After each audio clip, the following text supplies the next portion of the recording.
Narendra Modi Ukraine లో పర్యటిస్తున్నారు. వినడానికి చాలా చిన్న స్టేట్మెంట్, కానీ దీని వెనక చాలా పెద్ద కథే ఉంది. ప్రపంచం మొత్తం ఒక్కసారిగా మోడీపై మరోసారి ఫోకస్ చేసింది. ఎవరికి అంతుపట్టని మోడీ ఆంతర్యం.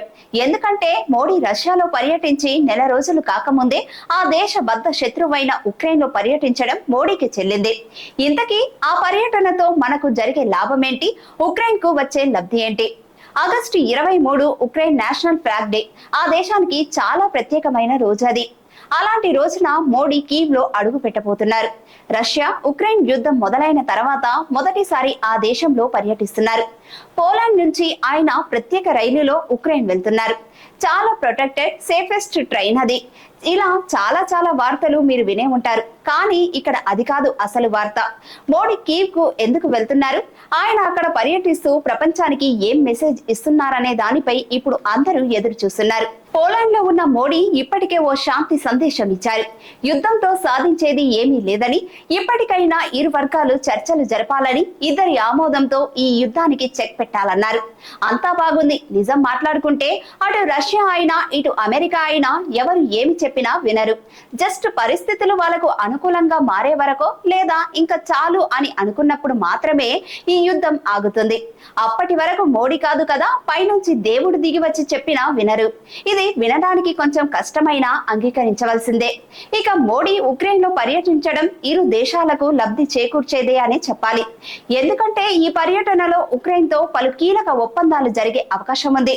ఇది గ్లోబల్ జియో పాలిటిక్స్ తో పాటు ఇరు దేశాల డిఫెన్స్ సెక్టార్ కు కాస్త లబ్ధి చేకూరుతుంది. ఎందుకంటే ఉక్రెయిన్ కొన్ని విషయాలలో చాలా ముందుంటుంది. భారతదేశానికి కావలసిన కొన్ని సైనిక అవసరాల కోసం ఇండియన్ నేవీ, ఎయిర్ ఫోర్స్ లకు కొన్ని స్పేర్ పార్ట్స్ కావాలి. అవి తయారయ్యేది ఉక్రెయిన్ లో మాత్రమే. ఉక్రెయిన్ లోని మైకో లైవ్ లో తయారయ్యే వార్షిప్ ట్రైబన్స్ కు వరల్డ్ వైడ్ మార్కెట్ ఉంది. ఇక్కడి నుంచి ఇండియన్ నేవీ వార్షిప్ కోసం ట్రైబన్స్ వచ్చేవి. కానీ 2022లో రష్యా ఇక్కడి ప్లాంట్లపై దాడులు చేస్తుంది. ఇది మన డిఫెన్స్ సెక్టార్ కు కాస్త ఎఫెక్ట్ చూపించిందనే చెప్పాలి. మొత్తంగా చూస్తే మోడీ పర్యటన ఇరు దేశాల మధ్య రక్షణ ఒప్పందాలకు వేదిక కానుంది. అంతేకాదు, ఇప్పటికే జోరియా డిఫెన్స్ ప్లాంట్ లో భారత ఫోర్స్ లో ఏకంగా 51% వాటాలు ఇప్పటికే కొనుగోలు చేసింది. కాబట్టి ఇరు దేశాల మధ్య రక్షణ బంధం బలపడుతుంది. మరి దీనిపై రష్యా ఎలా రియాక్ట్ అవుతుంది? ఈ క్వశ్చన్ కు ఆన్సర్ ఏం రియాక్ట్ కాదనే చెప్పాలి. ఎందుకంటే ఇండియా చాలా క్లారిటీతో ఉంది. తమ వల్ల ఏ దేశానికి నష్టం చేకూరదని చాలా క్లారిటీగా చెబుతుంది. తమ స్వప్రయోజనాల కోసమే ఒప్పందాలు తప్ప దాని వల్ల ఇతర దేశాలకు నష్టం చేకూర్చే ఉద్దేశం లేదని చెబుతుంది. అందుకే ఈ పర్యటనపై రష్యా ఇప్పటి వరకు ఎలాంటి స్టేట్మెంట్ రిలీజ్ చేయలేదు. నిజానికి మోడీ ఉక్రెయిన్ లో ఉన్నంతసేపు ఎలాంటి ప్రమాదం లేదని కూడా చెప్పవచ్చు. ఎందుకంటే అక్కడున్నది మోడీ అంటే భారత ప్రధాని. కాబట్టి ఆయనకు హాని చేసే ఉద్దేశం రష్యాకు ఏమాత్రం లేదు.